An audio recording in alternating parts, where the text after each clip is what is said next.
dimasukin set kayak gini. Terus kalau udah diklik sampai bunyi klik.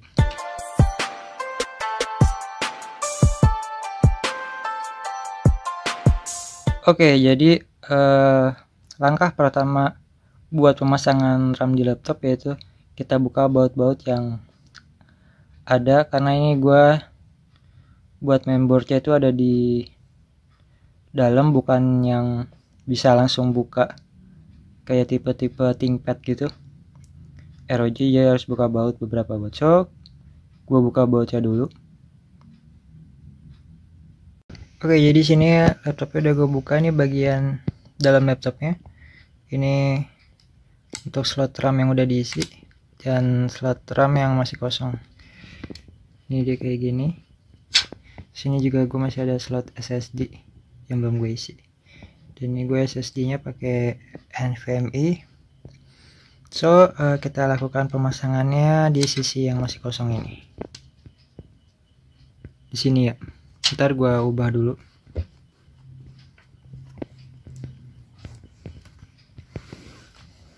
Nah, biar gampang. Nah, di bagian sini. Nih, pastiin dia sesuai. Nih. Nih, gue zoom dulu.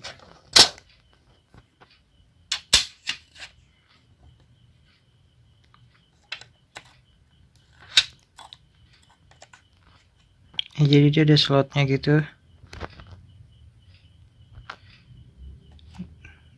Nah, dimasukin set kayak gini.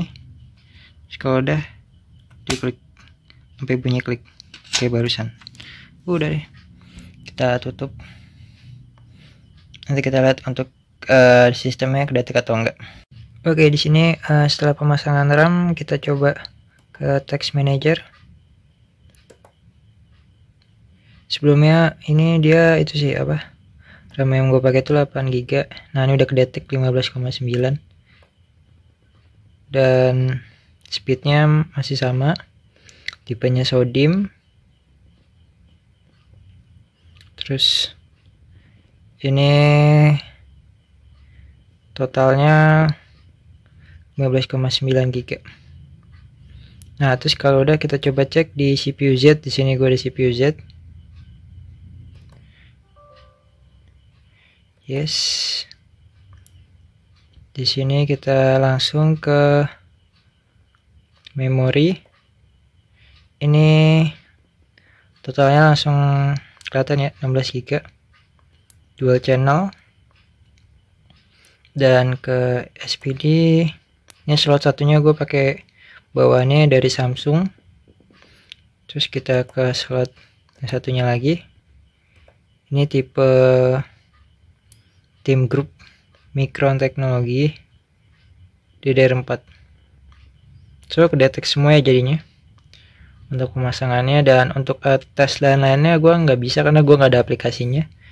Dan pokoknya kayak gitu aja sih. Dan gue rasa video sampai sini aja. Thank you for watching and see you in the next video.